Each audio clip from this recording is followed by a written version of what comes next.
시간이 이러저러한 순서로 인해서 많이 갔는데요. 우리 함께 오늘 말씀을 통해서 우리에게 들려주시는 음성을 귀 기울여 들을 수 있기를 바랍니다. 특별히 오늘 말씀은 지난주에 이어서 우리가 여러 가지 지역사회 또 이 시대에 걸맞게 어떻게 섬길 것인가 그 부분을 두고 함께 말씀을 통해서 특별히 그 적용에 주안점을 둔 말씀이 되겠습니다.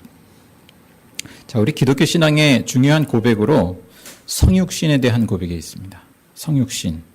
그러니까 오늘 말씀에 14절에 표현하듯이요. 그 말씀은 육신이 되어 우리 가운데 사셨다. 이걸 한마디로 말하면 성육신이라 이렇게 표현을 합니다. 우리가 사도신경에서도 이 점을 고백을 하고 있습니다. 사실은. 아까 우리가 신앙 고백했습니다만 이 대목이 있죠. 나는 그의 유일하신 아들 우리 주 예수 그리스도를 믿습니다 하면서요. 그는 성령으로 잉태되어 동정녀 마리아에게서 나시고 본디오 빌라도에게 고난을 받아 십자가에 못 박혀 죽으시고 장사된 지 여기까지. 예. 그 다음에 이제 다시 살아나시고 이제 그런 고백이 있죠. 이제 성육신. 하나님께서 육신의 몸으로 이 땅에 오셨다라는 것. 넓게 보면 예수님이 십자가에 죽으시기까지 육체의 몸을 입은 한 인간으로 그렇게 십자가에 죽으시기까지 낮아지셨다라는 것입니다. 자, 이 사도신경에는요, 당시에 그 유행했던 가현설에 대한 반박이 담겨 있습니다. 가현설이라고 하면 그 일종의 영육 이원론이 되겠습니다. 그러니까 영은 선하고 육은 악하다라는 거예요. 그래서 이 창조의 하나님에 대해서도 그 악하다고 보았습니다. 그건 부정한 악한 것이고, 다만 예수님은 이제 영적으로 선한 분, 그렇게 이해하면서 그 선한 그 하나님이 그 이제 예수님으로 오셨는데 그 선하신 분이 악한 육신을 입을 수 없다라는 거예요. 그냥 그렇게 보여진 것이지 실제는 아니다. 그리고 예수님이 십자가에 고난받으시기 전에 그 몸을 벗어나셨다. 이렇게 보는 것입니다. 실제의 예수님은 십자가에 달린 게 아니다. 이렇게 보는 것입니다. 그래서 가현설이라 이렇게 읽었습니다. 자, 그러나 성경의 증언은 복음서를 비롯해서 육신으로 오신 그 예수님, 육체, 살덩어리, 우리의 몸으로 오신 예수님에 대한 고백을 중요하게 고백하고 있고요. 사도신경도 마찬가지로 구체적으로 그렇게 표현하는 것 이유 중에 하나는 이것을 가연설적으로 이해하려는 사람들이 많이 있기 때문에 그러한 면도 있는 것이죠. 자, 예수님은 그 하나님께서 우리가 성자 예수 이렇게 표현하고 또 오늘 말씀에 보면 외아들이신 하나님 이렇게 표현하는데요. 그 외아들이라고 해서 우리가 생각하는 그 혈육의 개념으로 이렇게 외아들을 인식하기가 쉬운데 그런 의미는 아니죠. 하나님의 본성을 공유한 유일하신 분으로서 그 외아들, 독생자 이러한 표현을 빌어서 사용합니다. 자, 하나님과 사실상 본질상 같으신 분. 그분께서 육신의 몸으로 오셨다. 성육신의 신앙을 고백합니다. 오늘 요한복음 1장 1절에도 그러한 동일한 고백을 표현하고 있습니다. 태초에 말씀이 계셨다. 말씀은 헬라 로고스의 번역인데요. 그 로고스는 이렇게도 번역이 될 수 있습니다. 태초에 도가 계셨다. 우리 이제 동양적인 표현을 빌자면 그렇게도 표현이 될 수 있겠습니다. 아무튼 그 말씀이신 그 하나님, 그 말씀은 하나님과 함께 계셨는데 그 말씀이 하나님이셨다. 참 우리의 이해의 차원을 넘어서는 표현이죠. 성삼위 하나님, 성부, 성자, 성령, 성삼위 하나님을 우리 말씀을 통해서 근거해서 이제 고백을 하는데 우리의 이해를 넘어서는 우리의 논리를 넘어서는 이 표현입니다. 아무튼 하나님께서 육신의 몸으로 우리 가운데 오셨다라는 사실입니다. 이 중요한 고백을 그렇게 하고 있습니다. 자, 그럼 왜 예수님이 육신으로 오셨을까? 왜 오셨을까? 왜 오셨을까요? 우리가 일단 우리가 잘 아는 요한복음 3장 16절로부터 시작하면 될 것 같습니다. 하나님이 세상을 이처럼 사랑하셔서 독생자를 주셨어. 외아들을 주셨으니.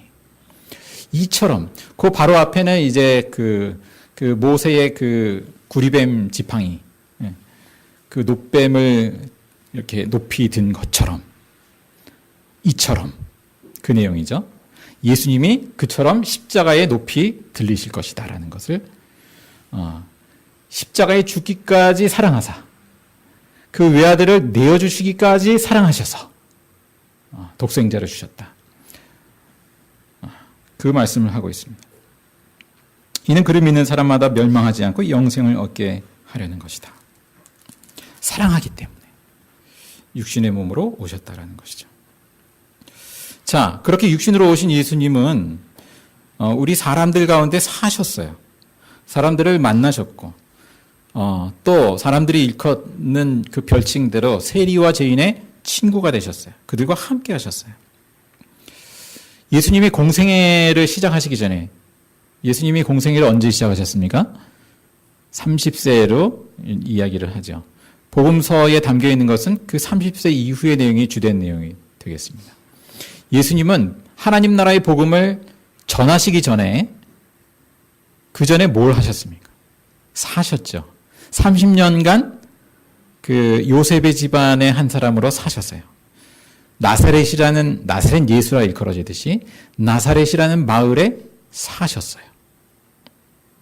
그 구체적인 내용이 성경에 담겨 있지는 않지만 함께 하셨고 사셨습니다. 자, 예수님의 이러한 성육신의 삶은 우리로 하여금 몇 가지 중요한 점을 깨닫게 합니다. 첫째는 예수님 안에서 그 성과 속이 영육 이원론처럼 그렇게 구분되지 않는다라는 것. 모든 일상의 영역, 우리 육체의 삶은 하나님 안에서 거룩하다라는 것입니다. 가연설처럼 우리는 그렇게 바라보지 않습니다.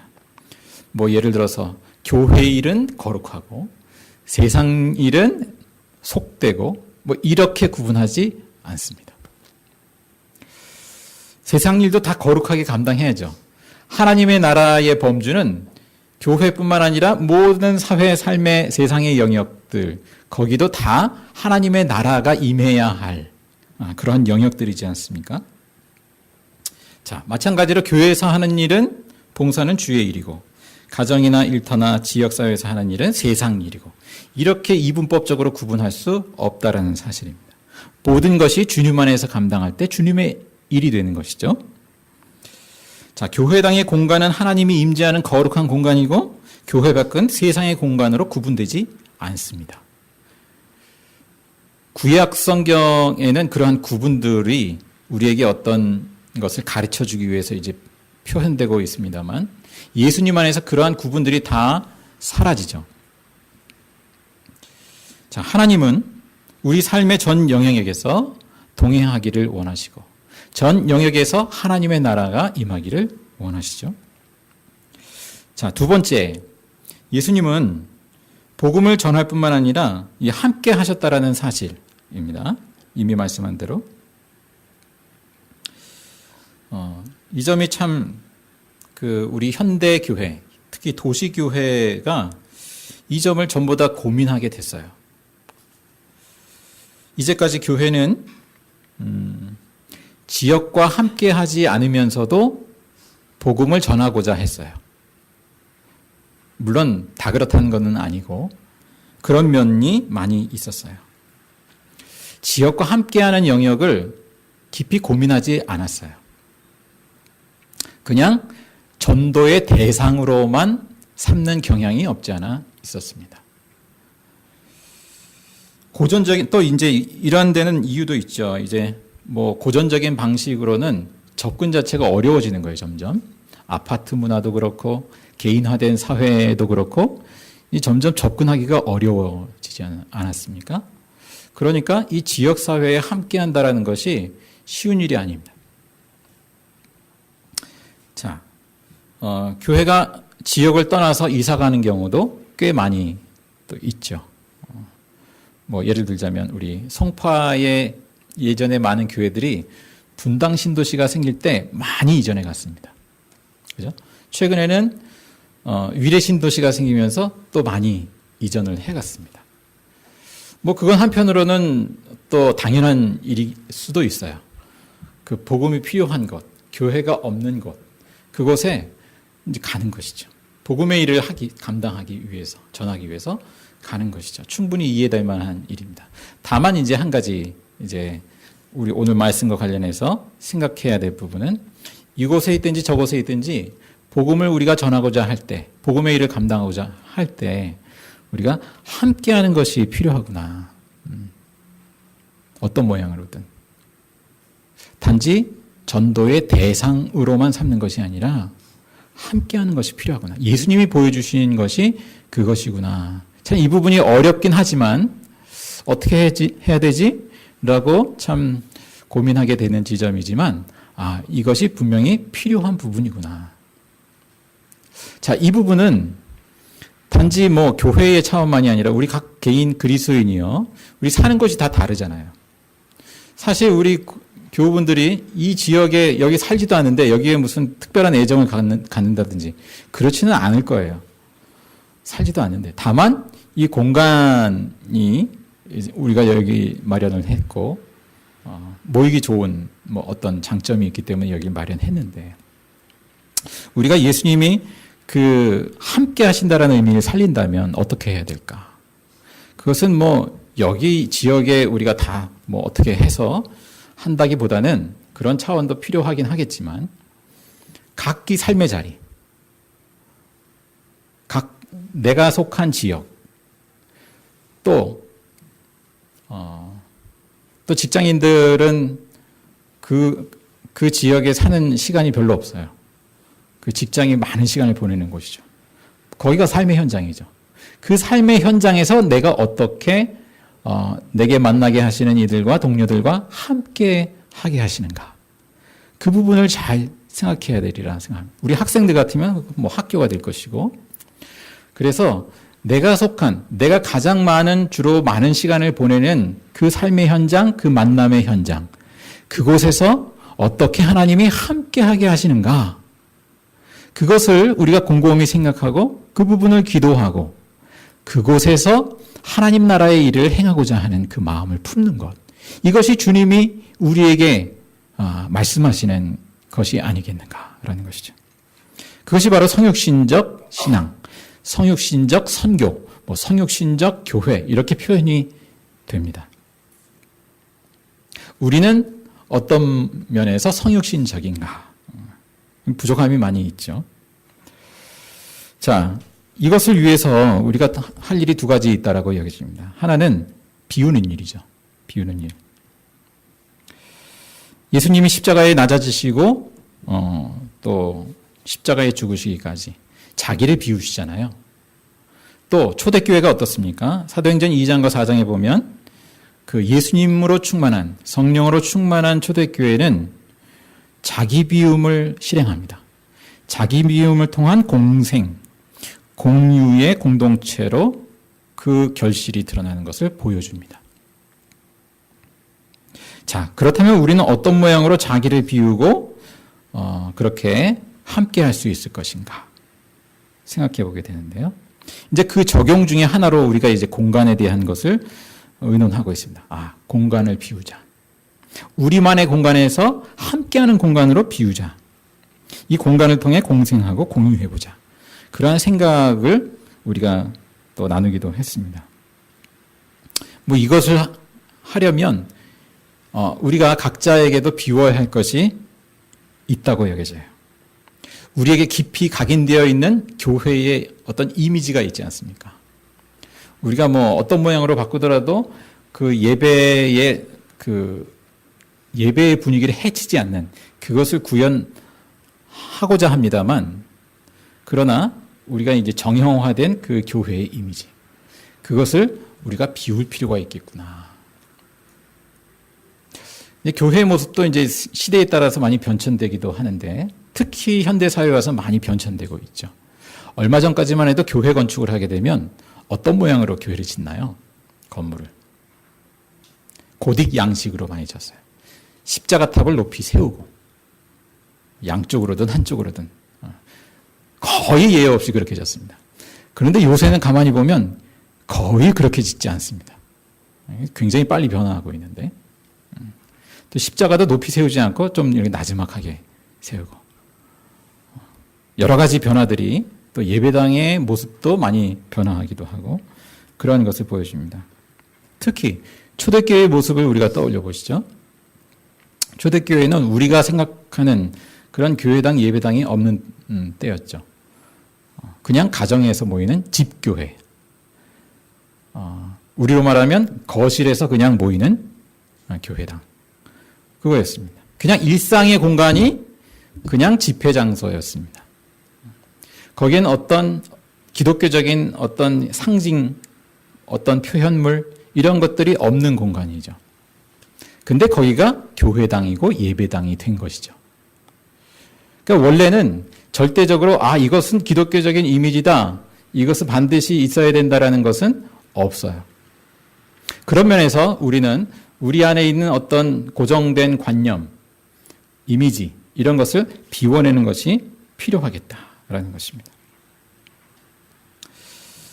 어제 아침 본문 사도행전 10장 44절에 보면 그런 대목이 있습니다. 이방인 고넬료의 집에 모여있는 사람들에게 베드로가 예수의 복음을 전하죠. 예수의 복음을 전할 때 모든 사람, 그 듣는 사람들에게 성령이 내리셨다. 이렇게 표현하고 있습니다.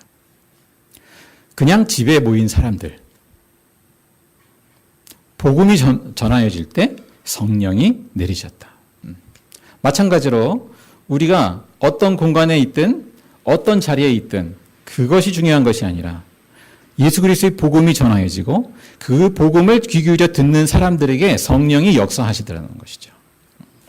우리가 그 본질을 분명하게 붙들고 본질이 아닌 것에 대해서는 유연하게 대처하는 것이 필요하리라고 믿습니다. 저는 그런 생각도 해봐요. 이제 여기 강대상이 딱 있지 않습니까? 강대상을 조립식으로 하면 어떨까? 예를 들어서 공간 박스 형태의 주일날은 이제 예배 드릴 때는 그 공간 박스 형태를 이제 이렇게 조립하면 뭐 십자가의 문양도 나오기도 하고 강대상의 모양이 구현이 되고 평소에는 거기가 이제 책꽂이도 되고 해체해서 또 아이들이 앉는 의자가 될 수도 있고 그러면 이상한가요? 네.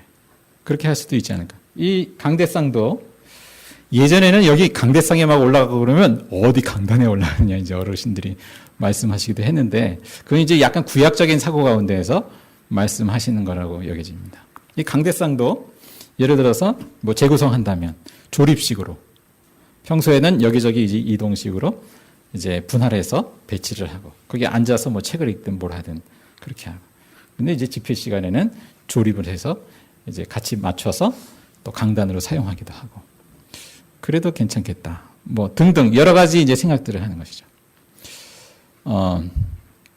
자, 교회마다 십자가가 세워져 있습니다. 대부분. 십자가를 세우는 이유가 무엇일까요? 왜 십자가를 세울까요? 건물에. 권사님. 강유희 원사님이 제가 편해서 여쭙게 되는데 왜 십자가를 세울까요? 교회를 알리기 위해서, 그죠? 교회를 알리기 위해서. 근데 이제 예전에는 그야말로 마을이나 도시에 교회가 아주 뜨문뜨문 있을 때는 그런 게 필요했다고 여겨져요. 그런데 이제는 교회가 웬만큼 많이 이제 들어서기도 하고 십자가 불이 밤에 보면 많이 이제 비추기도 하죠. 이러한 시대에는 굳이 그렇게까지 필요하지 않겠다라는 생각이 듭니다. 오히려 예수님이 원하시는 교회의 모습은 뭘까? 물론 십자가를 표현할 수 있겠는데 주님이 원하시는 교회는 십자가를 높이 세우는 교회를 넘어서 자기 십자가를 지는 교회가 아니겠는가? 십자가를 세운다면 자기 십자가를 지는 그런 신앙의 표현으로서 세워야 하지 않겠는가? 우리 교회 여기 있습니다. 이걸 알리는 표현보다는 자기 십자가를 지는 신앙 고백의 표현으로서 그렇게 필요하지 않겠는가. 장차 북한의 교회가 세워진다면 어떤 교회가 세워져야 될까? 만약 이 남쪽 땅에 있는 교회와 같은 전형적인 그러한 교회들이 세워지면 괜찮을까? 그거는 좀 아닌 것 같아요. 그 땅에 맞는, 그 땅에 필요한, 그 사람들에게 필요한 그러한 교회당, 그 교회당이라고 표현했습니다만 그러한 공간이 필요할 것이다. 우리 이 땅에 있는 전형적인 십자가탑을 세운 그런 교회가 아니어도 좋을 것이다. 자, 우리 교회 간판도 꽤 우리 예지교회도 여러 개가 있습니다만 간판이 필요하겠는가? 특히 저는 모든 교회는 하나의 교회다. 모든 교회가 주님의 교회다라는 입장에서 내 교회, 우리 교회, 개교회주의 이런 것을 벗어나는 입장에서 간판을 또 그렇게 좀 내리는 것도 필요하지 않겠나 생각을 합니다. 간판 보고 교회를 찾아갈 만한 분들이라면 그러한 교회를 찾아가시도록 하고, 그러니까 우리가 이제 공간을 통해서 어떤 사역을 하든지 그걸 통해서 여기에 출입하는 이들이 우리 교회로 오기를, 이러한 오히려 전도의 마음을 버려야 되리라는 마음을 갖습니다. 물론 예수님께로 한 사람 한 사람이 다 인도되기를 원하는 마음을 품고 우리가 기도해야 하지만 그것은 역설적으로 이제 여기 출입하는 이들이 만약에 있다면 내 교회, 우리 교회로 오게 하고자 하는 그런 마음을 버리는 것부터 시작해야 되지 않겠는가라는 것이죠. 우리가 이제 휴가나 또 출장이나 이런 것을 갈 때에도 우리가 개교회주의를 좀 벗어날 필요가 있겠는데요. 우리 교우분들 중에는 다른 데 가면 교회를 안 가게 되기도 하지 않습니까? 예. 주일날이라도 딴 데 가면 교회를 안 가실 수도 있는데 그게 개교회주의죠. 그게 한 단면이죠. 다 주님의 교회인데 우리 교회만 오고 남의 교회는 안 간다는 거예요. 그게 개교회주의죠. 모두가 하나의 교회다. 이런 마음을 주님께서 우리에게 주신다라고 믿습니다. 자, 그렇게 비워야 할 것들이 있는가 하면 채워야 할 것들이 있죠. 채워야 할 것들. 뭐가 있겠습니까? 우리가 아까 말씀과 기도에 대한 부분을 나눴습니다만 말씀과 기도 가운데 예수님의 것으로 채우고 성령의 충만함으로 채우고 또 그러한 가운데에서 내 안에 있던 욕심이나 어떤 자존심이나 이런 것들은 비우고 채우고 비우고 결국 그렇게 할 때 우리가 함께 할 수 있을 것이다. 가족도 마찬가지 아닙니까? 우리가 말씀과 기도로 채워지고 성령으로 채워지고 또 한편으로 욕심과 나의 어떤 여러 가지 모난 것과 이런 것들이 비워지고 할 때 가족도 단지 공간적으로 함께할 뿐만 아니라 실질적으로 함께할 수 있지 않겠습니까? 또 우리가 지역 속에서도 우리가 그렇게 비우고 채울 때 함께할 수 있으리라 믿습니다. 자, 복음을 전하는 것과 함께하는 것 무엇이 먼저일까요? 무엇이 먼저일까요? 물론 이걸 절대적으로 나눌 수 없습니다만 함께하는 것이 일반적으로는 먼저다라고 여겨집니다. 예수님이 또 그렇게 하셨듯이 물론 사도들이 함께하기 이전에 두루 다니면서 복음을 전했죠. 그러한 필요도 있죠. 지난주에도 그런 예를 우리가 나눔 시간에 잠깐 가졌습니다만 우리가 자녀를 양육할 때 먹을 것을 주고 입히고 또 공부도 시키고 여러 가지를 공급하지 않습니까? 왜 합니까? 왜 합니까? 사랑하니까. 부모로서 자녀를 사랑하니까. 또 부모의 책임도 있고. 자녀를 그렇게 먹이고 입히고 돌보고 하는 것이, 공부시키는 것이 단지 전도하기 위해서 하는 건 아니잖아요. 그죠? 마찬가지로 우리가 지역사회, 지역주민 또 이웃을 향해서 하는 그 행위가 단지 전도하기 위해서가 아니라 하나님이 우리에게 부어주신 그 십자가의 사랑의 차원에서 하는 것이죠. 전도는 그 넓은 의미에서는 포함되지만 그 다음에 하나님께서 내게 이미 주신 그 은혜와 사랑으로 인해서 그것을 흘려보내는 것. 아, 그것이 함께하는 것이구나. 예. 예수님의 사랑은 우리로 하여금 그 함께하는 것을 당연한 것으로 또 그렇게 섬기는 것을 당연한 것으로 삼게 하신다고 봅니다. 단지 전도하기 위해서가 아니라.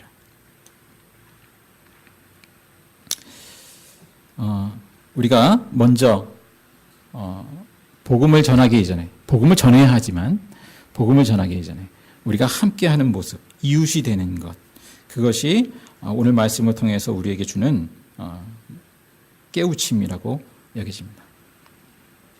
뿐만 아니라 우리를 통해서 그 개인화되어 있고 개별화되어 있는 사람들이 함께 또 함께 섬기면서 그 가치를 중심으로 해서 함께 서로의 이웃이 되는 일. 예수님도 그 일을 하셨죠. 공동체 밖에 있는 사람들이 계속해서 공동체 안으로 들어올 수 있도록 하셨습니다. 이스라엘 공동체에서 소외된 이들을 안으로 들어오도록 그렇게 하셨습니다. 마찬가지로 우리도 예수님의 그 십자가의 사랑과 그 성령의 능력이 우리 안에 역사할 때 이러한 비움이 이루어지고 채움이 이루어지고 또 그 가운데서 함께하면서 섬기는 그러한 성육신적인 교회, 성육신적인 그리스도인의 삶을 성령께서 가능하게 하실 것이다. 그렇게 믿습니다.